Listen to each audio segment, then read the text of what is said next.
Es el océano mundial.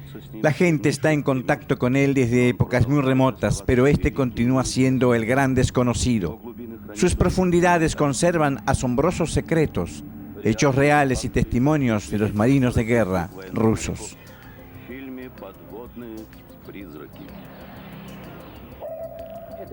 Eran tan solo altoparlantes, eran proyectores submarinos, eran extraños rayos que atravesaban los cascos de las naves.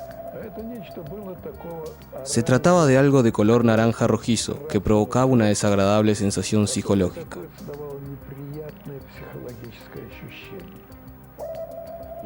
Yo, como comandante en jefe de la Marina de Guerra de la Unión Soviética, me dirijo a ustedes y a través de ustedes a vuestro gobierno, para que capturen nuestro submarino, lo destruyan allá y así les daré las gracias por haberlo hecho.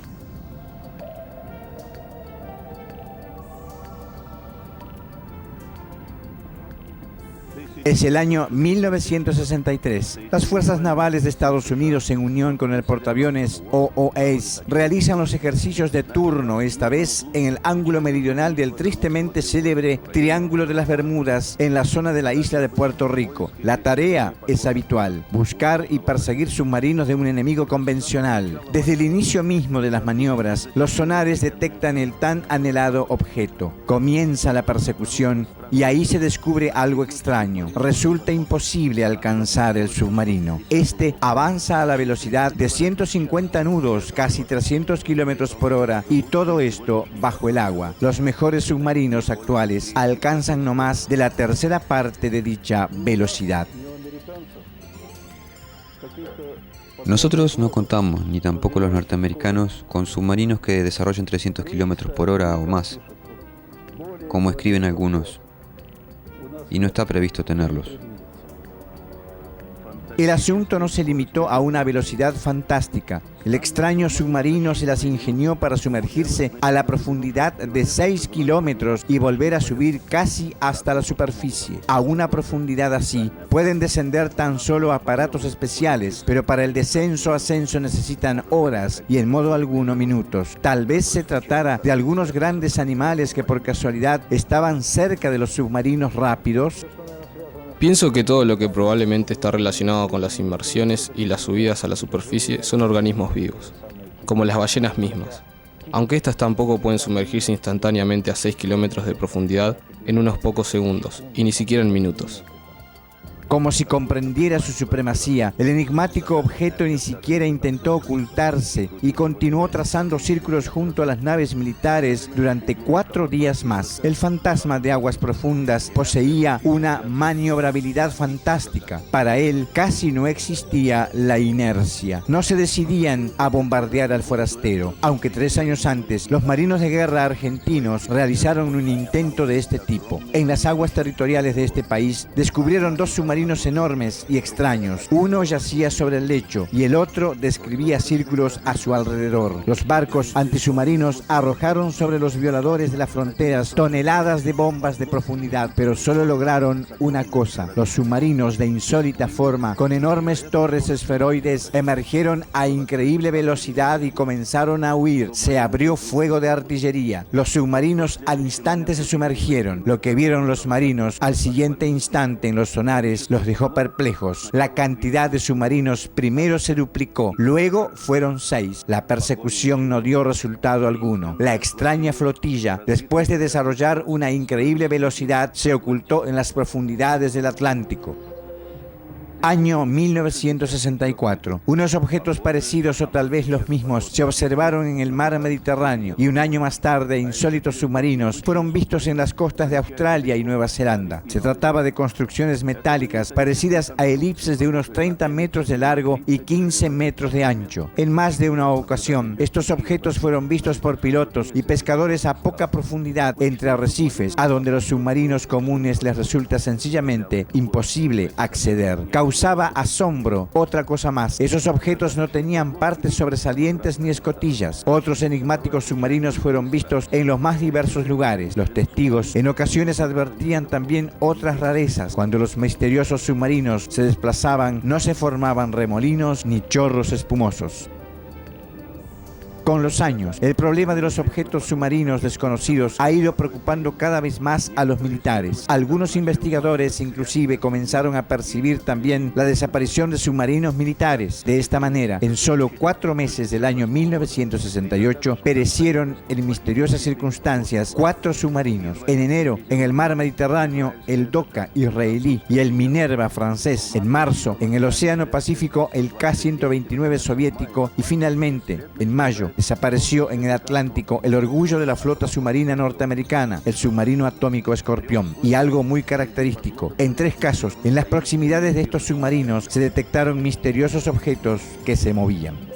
Es ilustrativo también otro episodio. Durante unas maniobras navales de instrucción cerca de Indonesia, un submarino de Estados Unidos descubrió a su lado un objeto desconocido que maniobraba. Trató de acercarse, pero un error del comandante del submarino norteamericano provocó una colisión. Se produjo una fuerte explosión. Ambas naves se hundieron. Para levantar del fondo fragmentos del objeto desconocido se hizo descender de manera operativa desde la nave acompañante un destacamento de exploración. Este logró hallar y subir algo parecido a un trozo de revestimiento de acero, pero en ese instante los parlantes comunicaron que en la zona de la catástrofe aparecieron al menos 15 submarinos desconocidos, algunos de ellos de unos 200 metros de largo. Los submarinos que llegaron bloquearon completamente el lugar del accidente, no solo para los submarinos norteamericanos, sino para cualquier tipo de radar, y crearon, inclusive, una especie de techo de cúpula. Algunas horas más tarde, desaparecieron las señales de los misteriosos objetos. En el lugar de la catástrofe, nada fue encontrado, ni siquiera restos del submarino norteamericano. El análisis del fragmento que lograron rescatar mostró que la composición del metal es desconocida por los científicos y algunos de sus elementos no existen en absoluto en la Tierra. Después de la filtración de esta noticia, el Pentágono y la inteligencia naval de Estados Unidos han cortado de raíz cualquier pregunta sobre dicho tema. Años 70, plena Guerra Fría. Las confrontaciones entre la URSS y Estados Unidos en el Atlántico Norte adquieren un carácter casi abierto. Bajo rigurosísimo secreto, la jefatura de la OTAN prepara la operación especial Eneida. El objetivo está formulado con crudeza: poner fin a las impunes incursiones de los submarinos y aviones de exploración soviéticos en las aguas territoriales y el espacio aéreo de los países miembros de la OTAN. Los escandinavos, sobre todo, están intranquilos. En los años 70 y 80, en los países occidentales, se produjo una serie de publicaciones histéricas acerca de los submarinos soviéticos.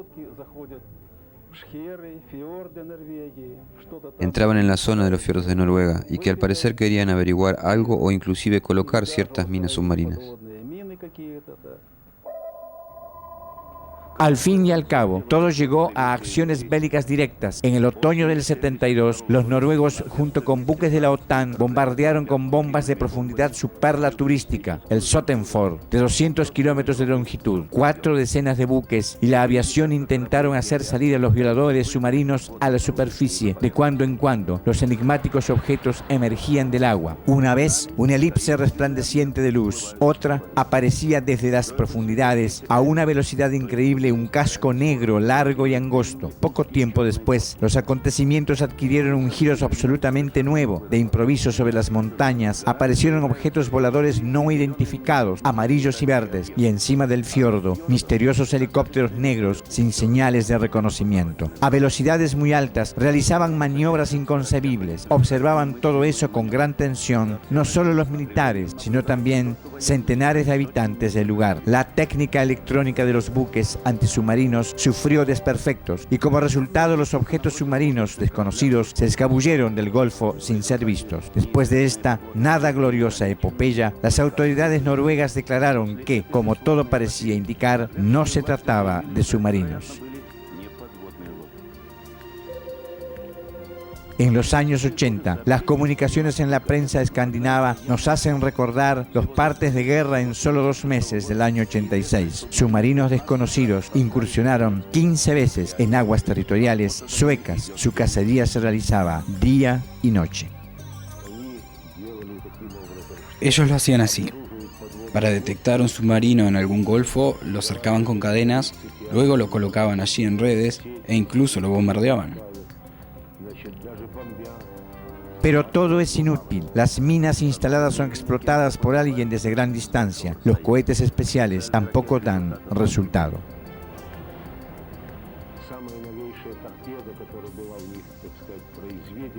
El torpedo más nuevo fabricado por ellos también fue lanzado para aniquilar ese objetivo submarino.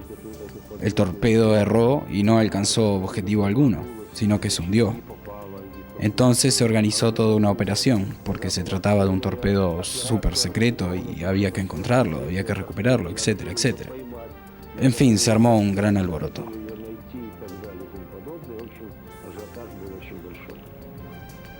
Maduraba un grave conflicto internacional. Como resultado de ese alboroto, fueron presentadas en la arena internacional ciertas cintas grabadas con diferentes ruidos, similares a los producidos por los submarinos. Esos sonidos fueron analizados, luego se trató de mostrar que los ruidos nada tenían que ver con un submarino.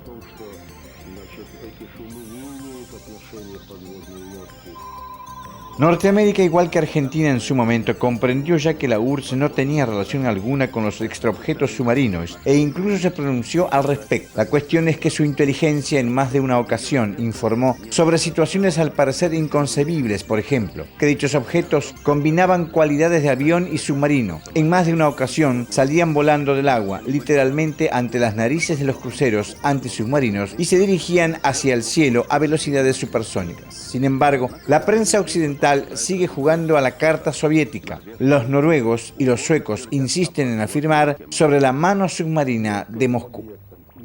Nosotros, quiero decir, los submarinos de nuestra división, de nuestra flotilla, no tenemos relación alguna con esos objetos. Eso se lo puedo asegurar. Es verdad, en el año 1981 hubo un caso en el que un submarino de la flota del Báltico, debido a la rotura del radiogoniómetro, se desvió del curso y encalló en las costas de Suecia. Y ellos decían que ese submarino no pudo haber llegado allí por casualidad, pero luego se demostró que sí llegó de casualidad. Después de ese incidente, a los submarinos soviéticos se les prohibió acercarse a menos de 50 kilómetros de las aguas territoriales de otros países. Ellos cumplen rigurosamente esa orden, pero los fantasmas submarinos siguen enojando a los escandinavos. La prensa no puede tranquilizarse. También ellos creen que la enorme Rusia, fría, sin afeitar y peluda, quiere tragarse a la Suecia tan prolijita, bien alimentada y pequeña. La prensa publica fotos de huellas en el fondo, en las costas de Suecia. Sospechan que son dejadas por submarinos tanques soviéticos súper pequeños que se desplazan mediante orugas. Y al fin y al cabo me hartaron todos esos periodistas con ese problema de que en realidad nosotros correteamos sobre orugas por el fondo y que hasta ellos mismos lo hacían. Ellos tienen unas cañerías de desagote, cloacas, de 1,2 metros de diámetro. Y hasta allí se metieron nuestros medios técnicos y corrieron hacia como pude comprender, un inodoro, o ya ni sé qué, concreto, pero en todo caso estábamos espiando. Todos los intentos que realizan los marinos soviéticos para demostrar que nada tenían que ver con los enigmáticos objetos submarinos chocan contra el muro de la incomprensión y la sospecha. La prensa continúa sosteniendo su versión. Solo pueden ser los rusos, no hay otros.